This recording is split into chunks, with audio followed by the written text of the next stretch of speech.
यदा हि धर्मस्य ग्लानिर्भवति भारत अभ्युत्थानम् अधर्मस्य तदात्मानं सृजाम्यहम् परित्राणाय साधूनां विनाशाय च दुष्कृतां धर्म संस्थापनार्थाय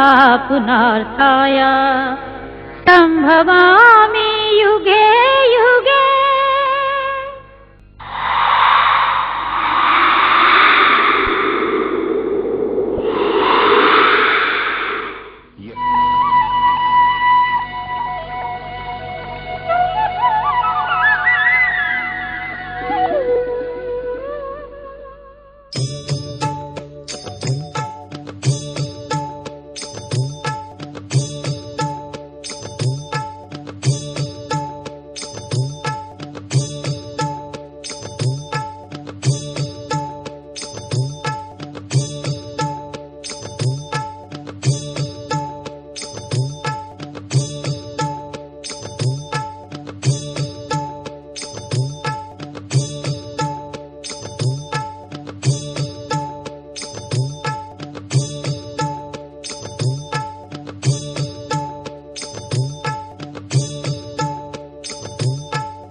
जन्मदिन का उत्सव मना रहे हो आप। योग क्या है? योग जो है हमारे दर्शन में, योग का मतलब होता है आत्मा और परमात्मा का साक्षात्कार। योग मतलब प्लस। हमारे योग का उद्देश्य तो मुक्ति है। हमारे योग का मेन ऑब्जेक्ट मुक्ति है, रोग है ही नहीं। आप पातंजलि योग दर्शन उठा के देख लो, उसमें रोग का एक शब्द आपको नहीं मिलेगा कहीं भी। वो तो वृत्तियों के बदलाव की बात करता है, केवल्य पद पर पहुंचने की बात करता है। 195 सूत्र में मनुष्य को केवल्य पद पर पहुंच गया, वो अपने असली स्वरूप में ट्रांसफॉर्म कर दिया। तो इसको सिद्ध योग कहते हैं। ये सिद्ध योग है। मगर ये विकासवाद जो हमारा है, ये मूर्त रूप ले रहा है, ये रुकेगा नहीं। ये मानवीय व्यवस्था नहीं है, ये ईश्वरीय व्यवस्था है। आप महर्षि अरविंद का एक पहला स्पीच है जेल से निकलने के बाद, उत्तरपाड़ा स्पीच, उसको आप पढ़ोगे तो आपको सारी बात समझ में आ जाएगी। कृष्ण की इच्छा है कि ये धर्म विश्व धर्म हो। उत्तरपाड़ा स्पीच में अरविंद ने कहा, अरविंद को कहा कृष्ण ने ध्यान की स्थिति में, कि मैं इस देश का उत्थान कर रहा हूं, इसको ऊपर उठा रहा हूं, ताकि मेरी वाणी का संदेश पूरे संसार को ये देश फैलावे। तो अब ये विस्तार होगा। अब सिद्ध योग, मैं जो नाम बताता हूं जपड़े को, उस नाम जब से साधक की कुंडलिनी जाग जाती है,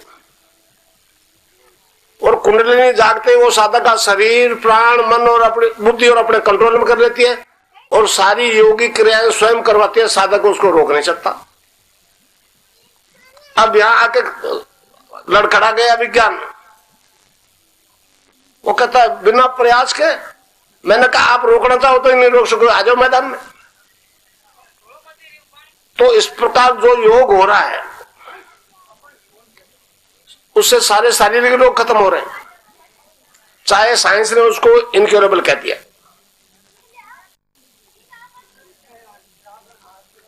वही योग होगा जिसकी आपको जरूरत है। वो तो बिना जरूरत के करवा रहे हैं बाहर वाले तो। मैं जिसकी बात कर रहा हूं वो तो कुंडलिनी योग करवाएगी। कुंडलिनी जागृत होते ही वो आपका शरीर, प्राण, मन और बुद्धि अपने कंट्रोल में कर लेगी, और पहले आपका आसन बदलेगा। आपको किस आसन में बैठना है, उसके बाद में बंद लगेंगे। 3 बंद लगते हैं। मैंने कई दफे कहा है कि हमारा धर्म पूर्ण साइंटिफिक धर्म है। विज्ञान वाले जवाब क्यों नहीं देते?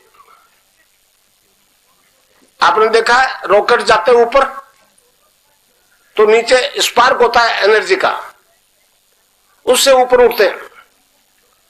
और कुंडलिनी रीढ़ की हड्डी के आखिरी हिस्से में 3.5 आंटे लगा के सो रही है। वो जब जागृत हो जाएगी तो ऊपर कैसे उठे? साइंटिफिक ढंग से उसको कोई नीचे से पुश करेगा, धक्का देगा तो ऊपर उठेगी।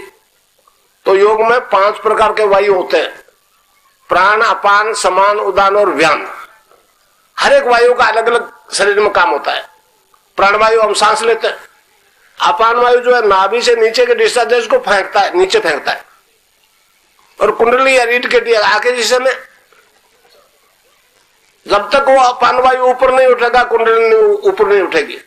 तब फिर वो कुंडलिनी आपके 3 बंद लगाती है। पहला बंद लगेगा आपका मूलाधार में, अब अपान वायु ऊपर नहीं जा सकेगा, वायु का काम होता चलना। तब फिर ऊपर उठेगा, उसके सारे कुंडलिनी ऊपर उठेगी। ये सारा अपना आप होगा, ऑटोमेटिकली होगा, आप नहीं करोगे। आप तो यहां गुरु को देखो और जो नाम बताया उसको जपते रहो। समझे? बाकी सारा कार्यक्रम जो है अंदर वाला करेगा। जो ही नाभि से ऊपर आई कुंडलिनी तो दूसरा बंद लग जाएगा, उड़ियान बंद। आप चाहे कितने मोटे हो, रीढ़ की हड्डी की तरफ खिंच जाएगी आपकी नाभि, चिपक जाएगी रीढ़ की हड्डी। फिर योग होता रहेगा। ये कंठ का गड्ढा है, इससे ऊपर निकलते तीसरा बंद लग जाएगा, इसको कहते हैं जालंधर बंद। इसके बाद में जो रीढ़ की हड्डी का हिस्सा बाकी बच गया, उसमें हर तरह का मूवमेंट संभव नहीं, तब प्राणायाम होता है। प्राणायाम आखिरी क्रिया है, ये लोग पहले करवा रहे हैं, बहुत खतरा है ये। तो इस प्रकार प्राणायाम जब पूर्ण हो जाएगा तो कुंडलिनी आज्ञा चक्र से ऊपर निकल जाएगी, आदमी समाधिस्थ हो जाएगा। मगर समाधि लगने के लिए पहली शर्त है पूर्ण रोग मुक्ति। समाधि लगे बिना आप प्रकृति का रहस्य नहीं मालूम कर सकते। अगर गोडे में दर्द है तो ध्यान इधर जाएगा, समाधि लगेगी नहीं। तो ये योग है त्रिविधि ताप शांत करता है। भारतीय योग जो है साधक के त्रिविधि ताप शांत करता है। इस संबंध में गोरखनाथ जी महाराज ने कहा है कि ये वेद रूपी कल्पतरु का अमर फल है। ये योग जो है ना, वेद रूपी कल्पतरु का अमर फल है। इससे साधक के त्रिविधि ताप शांत होते हैं, आदि दैहिक, आदि भौतिक, आदि देविक। आपकी अंग्रेजी भाषा में फिजिकल डिजीज, मेंटल डिजीज और स्पिरिचुअल डिजीज, इससे बाहर कोई रोग ही नहीं है, इसलिए ठीक कर रहा है। ये कोई मिराकल नहीं हो रहा है, ये कोई करिश्मा नहीं है, ये कोई जादू नहीं है। ये आदमी में विकास ड्यू था, शुरू हो गया।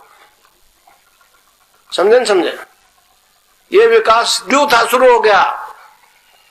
स्वामी विवेकानंद जी ने कहा कि नदी के अंदर अगर कोई रुकावट आ जाती है, घास फूस कचरे की, पानी इकट्ठा हो जाता है तो उसका वेग 10 गुना ज्यादा हो जाता है। तो इसमें जो ऑब्स्ट्रक्शन डाल रहे हैं मेरे रास्ते में, जो रुकावट डाल रहे हैं, वो भ्रम में है।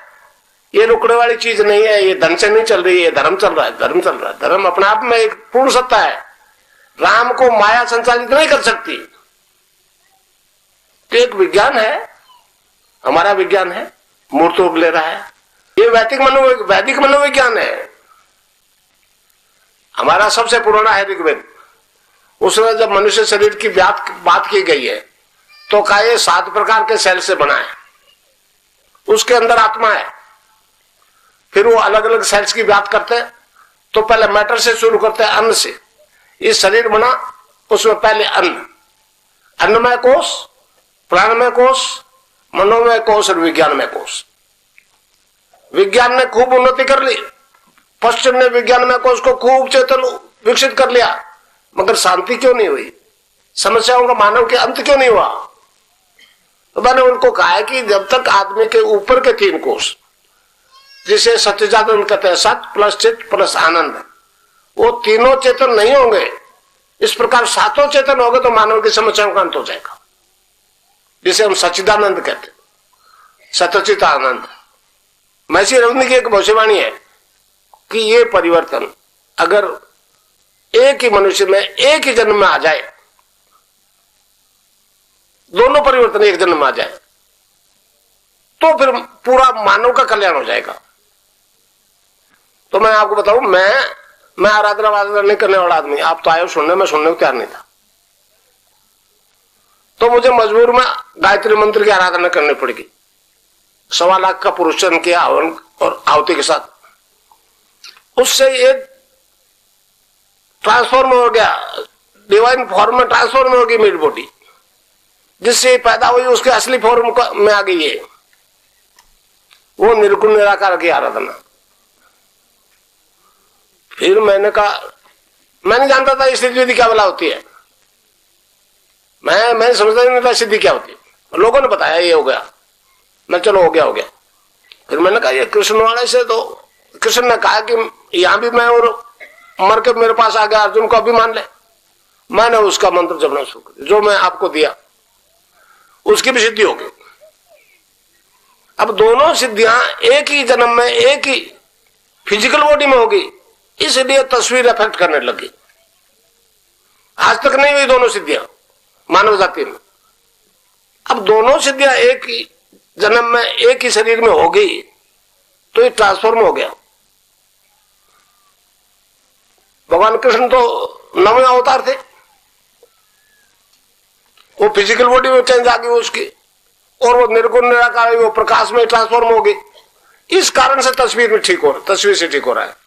अगर आप किसी को अपने गांव में मोहल्ले में तस्वीर से ध्यान करा दो, चाहे वो शिष्य है या नहीं है, योग हो जाएगा, और उस योग से कैंसर और एड्स खत्म हो रहे।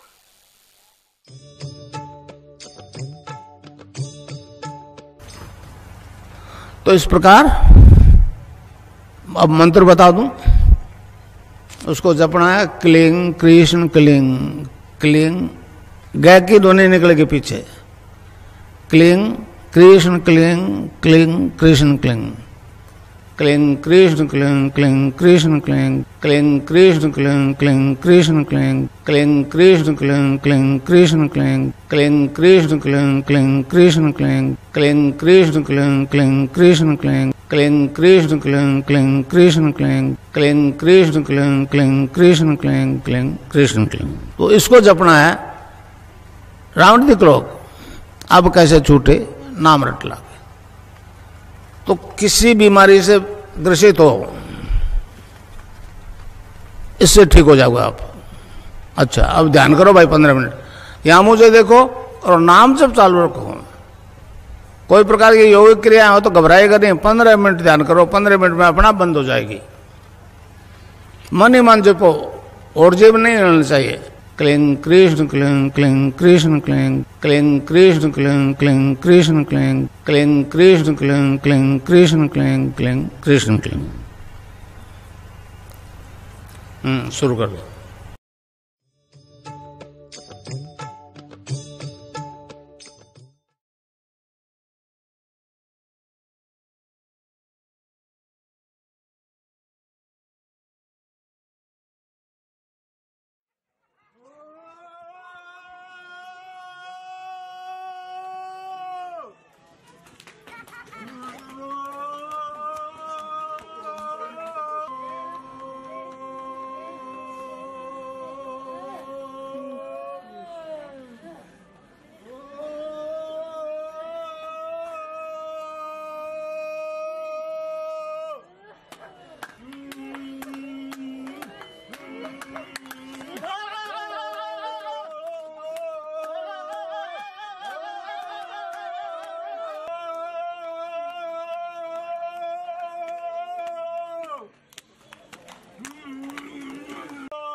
कलयुग केवल नाम आधार, सुमिर सुमिर नर उतरे पार।